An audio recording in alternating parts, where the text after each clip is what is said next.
साथीहरु हाम्रो YouTube channel एकदम प्रोफेसनल देखिनका लागि र मानिसहरुले हेर्दा बित्तिकै हाम्रो त्यो च्यानलको लुक चाहिँ यति राम्रो देखियोस् कि सब्स्क्राइब गरु लागोस्। त्यो हुनका लागि हामीसँग एउटा राम्रो लोगो र राम्रो च्यानलको आर्ट अथवा च्यानल ब्यानरको आवश्यकता पर्दछ। आज मैले तपाईहरुलाई एकदम डिजाइन अथवा एकदम प्रोफेसनल तपाईले आफ्नो YouTube च्यानलको ब्यानरलाई अथवा आर्टलाई कसरी सेट गर्न सक्नुहुन्छ, कसरी बनाउन सक्नुहुन्छ र त्यसलाई कसरी राख्न सक्नुहुन्छ भन्ने बारेमा सम्पूर्ण जानकारी प्रदान गर्नेछु प्र्याक्टिकली रूपमै। साथीहरु नमस्कार, म sdinfo sdinfo च्यानलमा तपाईहरु सम्पूर्णलाई हार्दिक स्वागत गर्न चाहन्छु। साथीहरु लागौं प्र्याक्टिकल रूपमै मोबाइल स्क्रिनतर्फ। सबैभन्दा पहिले तपाईहरुले आफ्नो प्ले स्टोरबाट एउटा एप्लिकेसनलाई इन्स्टल गर्नुपर्ने हुन्छ। साथीहरु यसका लागि एकदमै राम्रो एप्लिकेसन रहेको छ क्यानभा। साथीहरु क्यानभा एप्लिकेसनलाई इन्स्टल गर्नुस् र यो एप्लिकेसनलाई ओपन गर्नु होला। तपाईले यसरी ओपन गर्दा बित्तिकै तपाईको यस्तो खालको इन्टरफेस हेरेर खुलेर आउने छ। साथीहरु यसको लागि तपाईले अनलाइन गर्नुपर्ने हुन्छ र तपाईलाई नेटको आवश्यकता पर्छ। वाइफाई वा डाटालाई तपाई युज गर्न सक्नुहुन्छ। अब साथीहरु मैले यसमा भर्खरै रिसेन्टली बनाएको एक दुईटा थम्बनेलहरु तपाईलाई देखाउन चाहन्छु र तपाईले कसरी यसमा थम्बनेल वा आफ्नो च्यानलको ब्यानरलाई राम्रो तरिकाले प्रोपर तरिकाले राम्रो डिजाइनमा बनाउन सक्नुहुन्छ त्यो पनि देखाउने छु प्र्याक्टिकली रूपमै। जस्तै यहाँनिर रिसेन्ट देखाएको छ यहाँनिर। अब साथी यो रहेको छ, मैले यो बनाएको थिएँ, रिसेन्टली बनाएको थिएँ यहाँनिर। यसरी तपाईले यहाँनिर क्रिएट गर्न सक्नुहुन्छ। माई सेकेन्ड पेमेन्ट भनेर यसरी बनाएको थिएँ। साथीहरु एकदमै यसको हाई क्वालिटीमा तपाईले यो बनाउन सक्नुहुन्छ। अब साथीहरु मैले ब्याक गरेँ यहाँनिर। ब्याक गर्दा बित्तिकै तपाईले के बनाउन चाहनु भएको, जस्तै मैले आज यहाँनिर च्यानलको ब्यानरलाई बनाउन गइरहेको छु। म त्यहाँ सर्चमा जानेछु र यहाँनिर YouTube च्यानल ब्यानर अथवा आर्ट पनि तपाईले भन्न सक्नुहुन्छ। ब्यानर आर्ट अथवा च्यानल आर्ट। अब यो लेखेर हामीले यहाँनिर सर्च गरौँ। साथीहरु सर्च गर्दा बित्तिकै तपाईको अगाडि विभिन्न खालका डिजाइनहरु यहाँनिर देखिएर आउनेछन्।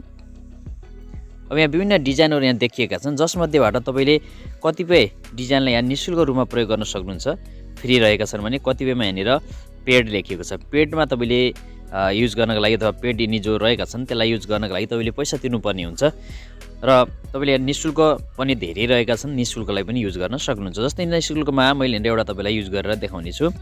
जस्तै यहाँनिर एउटा रहेको छ, मैले यहाँनिर क्लिक गर्छु। क्लिक गर्दा बित्तिकै हाम्रो अगाडि यस्तो खालको इन्टरफेस यहाँनिर खुलेर आउने छ, अगाडि खुलिरहेको छ। अब साथीहरु हाम्रो अगाडि यसरी खुलेर आएको छ। अब हामीले यसमा सेट गर्न सक्छौं आफ्नो च्यानलको ब्यानर जति पनि रहेको हुन्छ। जस्तै बीचमा हामीले आफ्नो फोटो छ अथवा च्यानलको कुनै लोगो छ भने त्यसलाई राख्नुपर्ने हुन्छ। यसमा बीचमा क्लिक गरिदिनु होला जहाँ यहाँ फोटो रहेको छ। यसमा क्लिक गर्दा बित्तिकै यस्तो सिलेक्टेड भएर यहाँनिर आउने छ। तल एउटा अप्सन दिएको छ साथीहरु, रिप्लेस। हेर्नु होला तल यहाँनिर रिप्लेस भन्ने अप्सन दिएको छ। यहाँ 3 डटमा गएर पनि तपाईले विभिन्न अप्सनहरु प्राप्त गर्न सक्नुहुन्छ। जसमध्ये एउटा मैले यहाँनिर तल रिप्लेस भन्ने बटनमा क्लिक गर्छु र आफ्नो यहाँनिर अल अथवा इमेजमा जानु होला।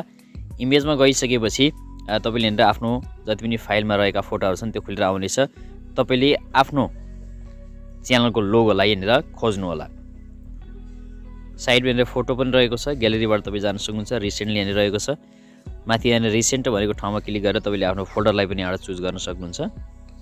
अब साथीहरु यसरी तपाईले आफ्नो च्यानलको लोगोलाई यसरी क्लिक गरिदिनुहोस्। क्लिक गर्दा बित्तिकै तपाईको अगाडि यस्तो खालको इन्टरफेस देखेर आउनेछ। लोगो बीचमा सेट भइसकेको छ। अब साथीहरु यहाँनिर तपाईले यसलाई जुम पनि गर्न सक्नुहुन्छ। यसरी जुम गर्नुहोस्। जुम गरिसकेपछि तपाईले यो लोगोलाई पनि जुम गर्न चाहनुहुन्छ भने लोगोलाई पनि जुम गर्न सक्नुहुन्छ। अब यति गरिसकेपछि तल हेर्ने सब्स्क्राइब बटन छ। अब तपाईले त्यो बटनलाई पनि चेन्ज गर्न सक्नुहुन्छ र माथि यहाँनिर जुन नाम दिइरहेको छ त्यो नामलाई पनि यहाँबाट चेन्ज गर्न सक्नुहुन्छ। जस्तै यहाँ नाममा क्लिक गर्नुहोस्, तर एडिट भन्ने अप्सन रहेको छ। एडिटमा क्लिक गर्नुहोस् र आफ्नो च्यानलको नाम तपाईको जुन रहेको छ त्यो नामलाई यहाँनिर राखिदिनुहोस् साथीहरु। यसरी नामलाई राखिदिनुहोस् साथीहरु यहाँनिर र ओके यहाँनिर क्लिक गर्नुहोस्। यसरी यो आउने छ। तपाईले आफ्नो नाम च्यानलको नामलाई प्रोपर तरिकाले यसमा सेट गर्न सक्नुहुन्छ। र यसरी लेखिसकेपछि यहाँनिर तल फन्ट भन्ने यहाँ अप्सन रहेको छ। फन्टमा रहेको छ, फर्मेट रहेको छ, कुन राख्न चाहनुहुन्छ तपाईले त्यसलाई यहाँनिर सेट गर्न सक्नुहुन्छ साथीहरु। यहाँनिर फन्टलाई तपाईले आफ्नो आवश्यकता अनुसार फन्ट साइजलाई पनि बढाउन सक्नुहुन्छ। यहाँबाट फन्ट कलरलाई पनि चेन्ज गर्न सक्नुहुन्छ तपाईले। यहाँनिरबाट कलरलाई पनि तपाईले शैलीसँग यहाँबाट चेन्ज गर्न सक्नुहुन्छ। प्लसमा जानु होला र यसरी चेन्ज गर्न सक्नुहुन्छ।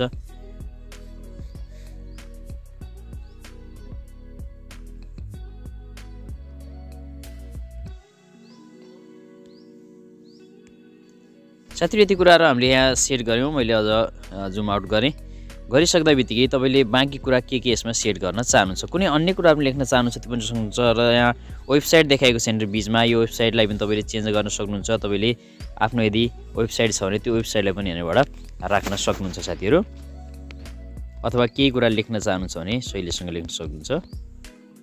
अब साथीहरू हामीले यहाँनिर धेरै कुरा सेट गरिसकेका छौँ। यदि तपाईँले योभन्दा बाहेक अन्य कुराहरू पनि लेख्न चाहनुहुन्छ भने शैलीसँग गर्न सक्नुहुन्छ। यहाँनिर प्लस आइकन यहाँनिर रहेको छ साथीहरू, प्लस आइकनमा जानु भने विभिन्न कुराहरू तपाईँले देख्नुहुनेछ। यहाँनिर टेस्टलाई एड गर्न सक्नुहुन्छ, विभिन्न प्रोजेक्टलाई एड गर्न सक्नुहुन्छ, विभिन्न कुराहरू रहेका छन्। अब साथीहरू त्यसै गरेर तपाईँले यदि फोटोलाई कुनै एड गर्न चाहनुहुन्छ भने ग्यालेरी भन्ने अप्सन रहेको छ, ग्यालेरीमा जानु होला। तपाईँले आफ्नो लोगो अथवा फोटो दुइटै राख्न चाहनुहुन्छ भने त्यो अवस्थामा तपाईँले प्रपर तरिकाले यसमा सेट गर्न सक्नुहुन्छ। ग्यालेरीमा जानुहोस् र आफ्नो फोटो जुन रहेको छ ब्याकग्राउन्ड रिमुभ भएको फोटोलाई तपाईँ राख्नुभयो भने अझ बेटर देखिनेछ। फोटोलाई सिलेक्ट गर्नुहोस्। यहाँनिर अर्को फोटोलाई लिएर आएको जसरी मैले यहाँनिर सेट गर्न गइरहेको छु। यसरी तपाईँहरूले पनि यहाँनिर फोटोलाई सेट गर्न सक्नुहुन्छ, कुनै पनि आफ्नो फोटोलाई। र साथीहरू पछाडि जुन ब्याकग्राउन्ड रहेको छ ब्याकग्राउन्ड यहाँनिर अहिले नर्मली केही पनि देखाइरहेको छैन, तपाईँले यो ब्याकग्राउन्डलाई चेन्ज गर्नुपर्ने हुन्छ। अब साथीहरू अघिको जुन फोटो रहेको थियो त्यो फोटो पछाडि ब्याकग्राउन्डमा त्यति सुइटेबल भएन, किनभने साइज खासै नमिलेको हुनाले मैले अर्को फोटोलाई यहाँनिर यसरी ल्याएको छु। तपाईँले पनि यहाँनिरबाट कुनै पनि फोटोलाई यसरी सेट गर्न सक्नुहुन्छ।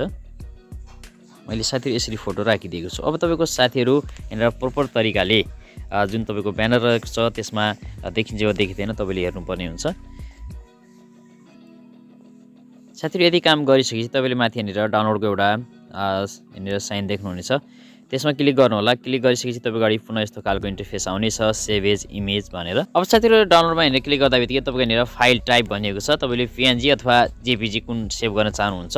नर्मल फोटो तपाईँले जेपीजीमा सेभ गर्दा बेटर हुनेछ। त्यसपछि यहाँनिर क्वालिटी दिइरहेको छ, नर्मली 80 सम्म रहेको छ। त्यसपछि यहाँनिर सेभ डाउनलोड सेटिङ भनेको छ, ओके रहेको छ। यहाँनिर डाउनलोडमा क्लिक गरिदिनु साथीहरू। डाउनलोडमा क्लिक गर्दा बित्तिकै तपाईँको अगाडि केही समय लगाउनेछ, केही सेकेन्ड तपाईँको सेभ हुनलाई लगाउनेछ तपाईँको इन्टरनेटको स्पिड अनुसार। अब साथीहरू हेरौँ, मैले मेरो युट्युब च्यानलमा यो जुन च्यानल आर्ट रहेको छ यसलाई सेट गरेर हेर्छु कस्तो खालको देखिन्छ त। साथीहरू तपाईँहरूले शैलीसँग युट्युब स्टुडियोबाटै अहिलेको अवस्थामा च्यानल आर्ट र च्यानल ब्यानरलाई पनि सेट गर्न सक्नुहुन्छ। यहाँनिर लोगोमा क्लिक गर्नुहोस् माथि र एडिट च्यानल प्रोफाइल भनेको छ, यसमा क्लिक गर्नु होला। क्लिक गर्दा यस्तो खालको इन्टरफेस यहाँनिर देखेर आउनेछ तपाईँहरूको।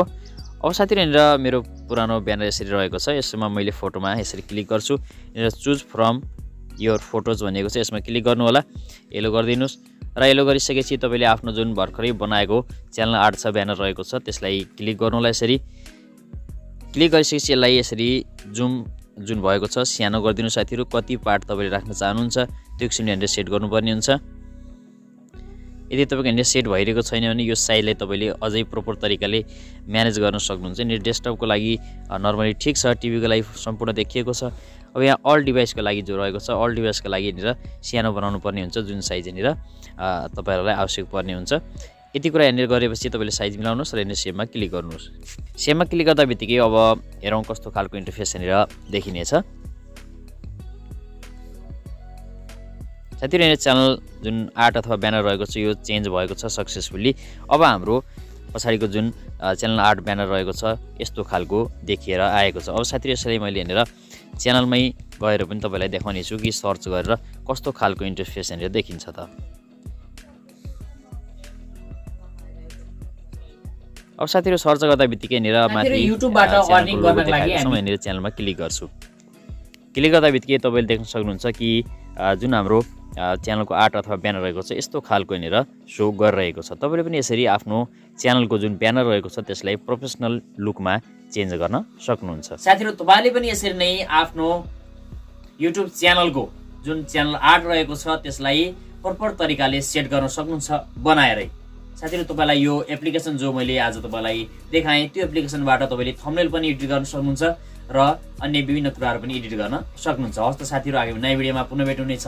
धन्यवाद।